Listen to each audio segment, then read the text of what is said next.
So for understanding the angles and the properties of parallel lines and transversal, let us consider now this is a straight line. I label this as L, and this is a parallel line parallel to L. This is M, and now there is one line which is intersecting both the parallel lines. Let us label this as P, and now you see these are two parallel lines being intersected by the transversal P. So this line P is known as the transversal, and these are two parallel lines. As a result, you can see we have 8 angles being formed here. I will label the angles. See, this is angle 1, angle 2, angle 3, angle 4. So these are the 4 angles here at the intersection of L and P. We have 4 angles, and similarly you have 4 angles here. See, angle 5, angle 6, angle 7 and angle 8.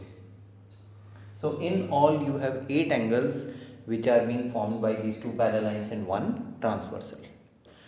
Now let us see what properties do these 3 lines satisfy.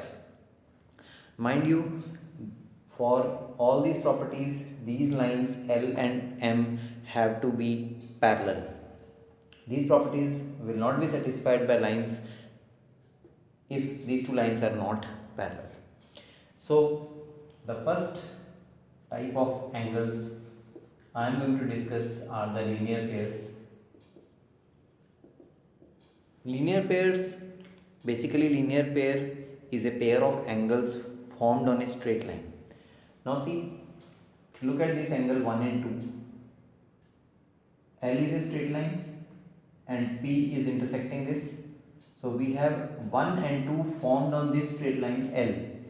So angle 1 plus angle 2, the two angles which form a linear pair, their sum is always 180 degree, because they are formed on a straight line and straight angle is always 180 degree. So can you judge how many pairs, linear pairs, do we have in this figure? Yes, we have 8 linear pairs. Just see 1 and 2. Likewise you can have 2 and 3. So angle 2 plus angle 3.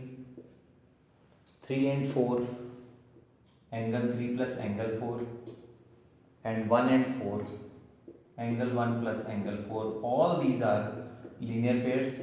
So their sum will be 180 degrees.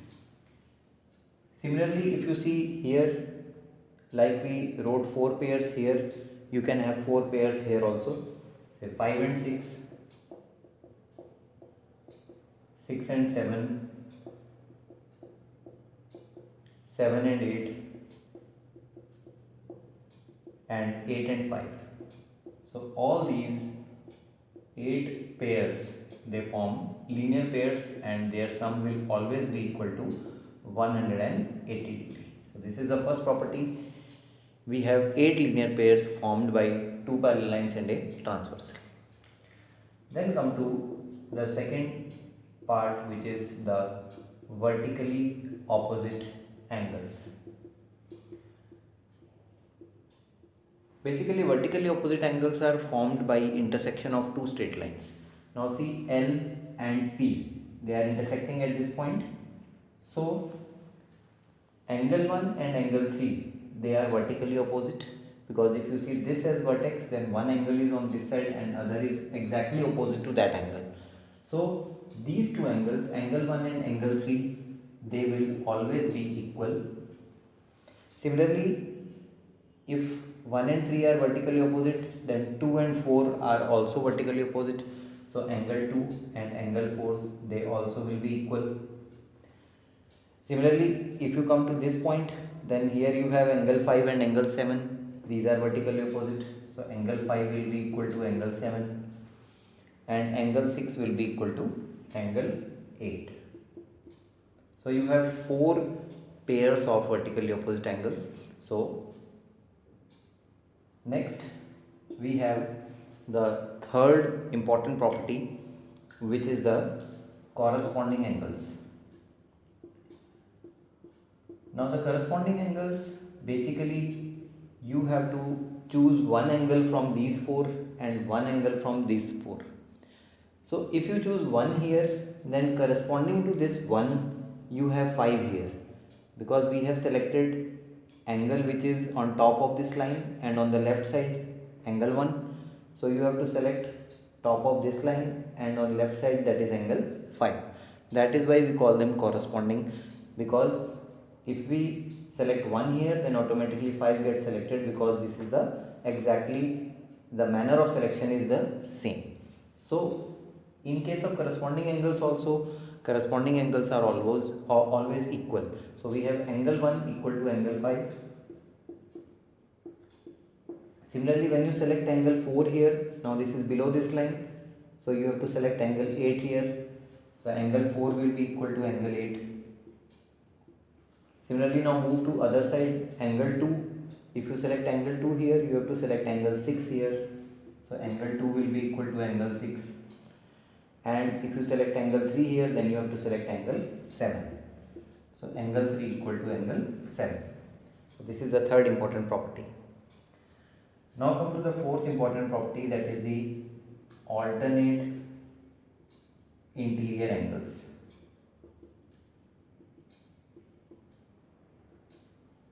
Now see, interior angles, basically interior angles are the angles which lie between these two parallel lines. Between these two parallel lines means the angle 4, 3, 5 and 6. So these four are called interior angles. What is the meaning of the word alternate? Alternate means if one lies on the left side of the transversal, then other should lie on the right side of the transversal. That is why we call them alternate. So if these four are interior angles, then alternate interior are 4 and 6 and 3 and 5. These are alternate interior angles, and they also have the property that the alternate interior angles are always equal. So angle 4 will be equal to angle 6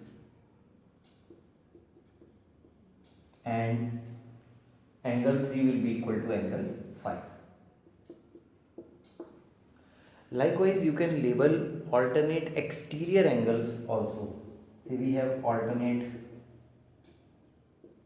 exterior angles. Now, what are the exterior angles first? Exterior angles are basically angles which lie on top of this line and on bottom of this line. So, this is angle 1, 2, 8 and 7. So, these four angles are exterior angles. Again, what are alternate? One on the left of transversal and other on the right of the transversal. So, alternate exterior angles are basically angle 1 and angle 7, and the other pair angle 2 and angle 8. So these two pairs will also be equal. So this is the fifth important property. Fourth and fifth are basically same. These are interior and these are exterior. Now the final property is that of consecutive interior angles. Consecutive interior angles. Now as the name suggests, consecutive interior angles, again the interior angles are 4, 3, 5 and 6. This time they are not alternate, they are consecutive. Consecutive means lying on the same side of transversal. Consecutive, on same side of transversal. So if you look at the figure, we have 4 interior angles.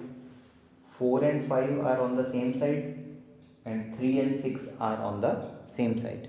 So they satisfy the property that always the sum of the two consecutive interior angles will be 180 degree.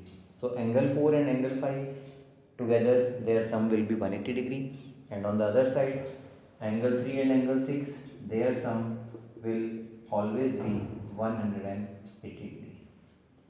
So you see, a number of properties are there which are very very important, right from class 6th onwards, 7th, 6th, 7th, 8th, 9th, 10th, all classes, they have at least one chapter of geometry dealing with straight lines, and this property, if not learnt thoroughly, will cause a lot of problems in future classes. Now in the first problem, we have two parallel lines L and M, and the transversal N is intersecting those two lines. Now out of these 8 angles, we are given 3 angles, and there are variables x and y included in those 3 angles. So we need to find the values of x and y if line L is parallel to line M and N is the transversal. So if you know the properties of two parallel lines and a transversal, which I told you in my previous video, you can very easily solve this. And the easiest method to solve this is to make use of alternate angles, alternate interior angles. I told you these 4 angles are alternate interior angles. So this angle 7y given here and the angle 3y plus 4 given here are actually equal because they are alternate interior angles. So when we equate this 7y and 3y plus 40, we can very easily get the value of y. So if we shift this to here, we get 4y as 40, which gives us the value of y as 10.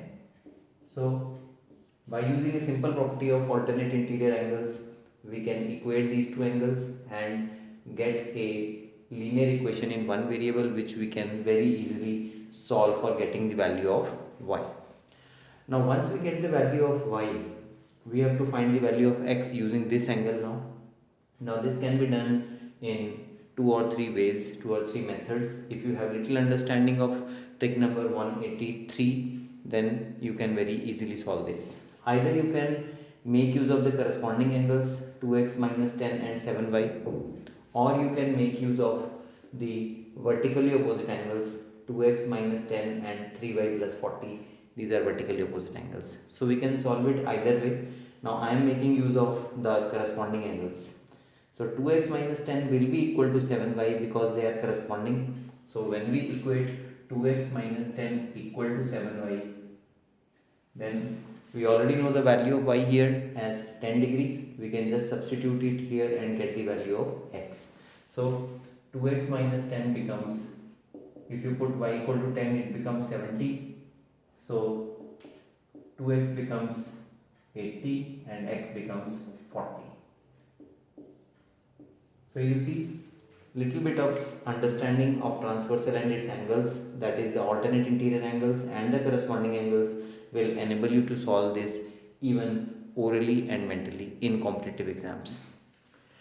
Similarly, have a look at this problem, the second question. Here we have two parallel lines L and M, and we need to find the value of x given two angles. This is 60 degree and this is 35 degree. Now here also, whenever we have two parallel lines, then you have to look for the properties of two parallel lines and a transversal. So the line which is intersecting these two parallel lines is this. So you can make use of these angles now. Suppose I label this angle as angle 1 or angle A. So very easily I can find the value of angle A because angle 60 degree and angle A, they are corresponding angles. So angle A will be equal to 60 degree. So we can make use of this angle A now. So angle A is 60 degree because they are corresponding angles. Now using this angle A, you can easily find the value of x by using the property of a triangle. Now for this triangle, I am shading this triangle just for understanding purpose. For this triangle, this angle A is actually the exterior angle. So the exterior angle of a triangle is always equal to the sum of interior opposite angles. Just leave that angle which is adjacent to this. We will not consider this angle. So this exterior angle will always be equal to the sum of the interior opposite angles. So x plus 35. So now you know the value of a as 60 degree. Just substitute a as 60 degree here. We easily get the value of x as 60 minus 35, which is 25 degree. So you see, again one or two steps and we get to the answer very easily by a little bit of understanding. Come to another problem. Here also we have three parallel lines now. This and this. These are the three parallel lines. We are given that this angle is 60 degree, this angle is 150 degree. We need to find the value of x here. Now again we have to make use of the properties of parallel lines in transversal. For this I am labeling this angle as angle A. Now I need to find angle x, but for that I will have to find A first. So if we consider these two parallel lines, then this is the transversal, and if you see carefully, this 150 and A, this 150 and A, these two angles are actually consecutive interior angles. See, lying on the same side of the triangle, transversal, and lying between the two parallel lines. So these are consecutive interior angles. And what is the property that consecutive interior angles satisfy? Their sum is always equal to 180 degree. So 150 and A, the sum will be 180. So angle A is 180 minus 150, that is 30 degree. So we have found out this angle A now. Now we actually require to find x. For that, as a helping step, we have found out the value of A. Now consider the other pair of parallel lines, this and this. Now if you look carefully, this total angle and this angle 60 degree are actually alternate interior angles. So alternate interior angles are equal. So in the next step, this angle will be equal to this total angle, and this total angle is actually made of x and A combined. So the total angle x plus A will be equal to 60 degree because they are alternate interior angles.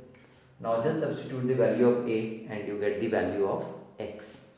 So substitute A as 30 degree, x plus 30 equal to 60.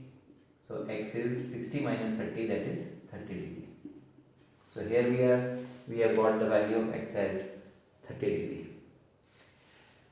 Final question. Now see, again we have two parallel lines here. This line and this line, they are parallel. This angle is 120 degree, this angle is 110 degree, and we need to find the value of x here, which is formed by this v. So for finding the value of x, obviously this angle and x do not have a direct relationship between them because no two parallel lines have this as the transversal. Similarly, 110 degree and x, they do not have a direct relationship. So we need to do some construction, draw a helping line to arrive at the value of x. So what am I doing here is, I'll draw a line which passes through this point, that is this vertex of v, and again this line is parallel to these two lines. So this is the construction which I have to do in this question. Now as a result, on this line we have three angles now, one of which is x, which we need to find out, and the other two angles, this one I call it as A and this one I call it as B. So if I know the value of A and B, then obviously I can find the value of x because they lie on a straight line, and these three will add up to 180 degree. So first of all, I will have a look at these two lines. So if you observe carefully, this angle 120 degree and this angle A, they are actually consecutive interior angles. So 120 degree plus A, the total will be 180 degree because they are consecutive interior angles. So we can find out the value of A here, 180 minus 120. So A will be 60 degree. Similarly, when you look at these two lines, again these two angles are consecutive interior angles, so they will also add up to 180 degree. So easily we can observe that the value of B comes out to be 70 degree. Now once you know the value of A and B, obviously we can apply the principle that whenever there are angles made on a straight line, then the sum of the angles is always 180 degree. So in the final step we can just write A plus X plus B will be 180 degree because they are angles on a straight line. So A, X and B total is 180. Now just substitute the value of A and B, you will get the value of X. A is 60 degree, X we need to find out, B is 70 degree and the total is 180 degree. So that gives us the value of X as 180 minus 60, that is 120, and 120 minus 70, that is 50 degree. So the value of X is 50 degree. So you see, the knowledge of parallel lines and transversal helps us to solve a variety of problems. These are only some specific demonstrations which I have given. If you look into the books, look into the internet, you will find a lot of problems based on this concept. Very common concept for competitive exams and very important for students who have just begun to understand parallel lines and the properties of transversal. So keep viewing the channel for more such informative videos and share and subscribe if you like it.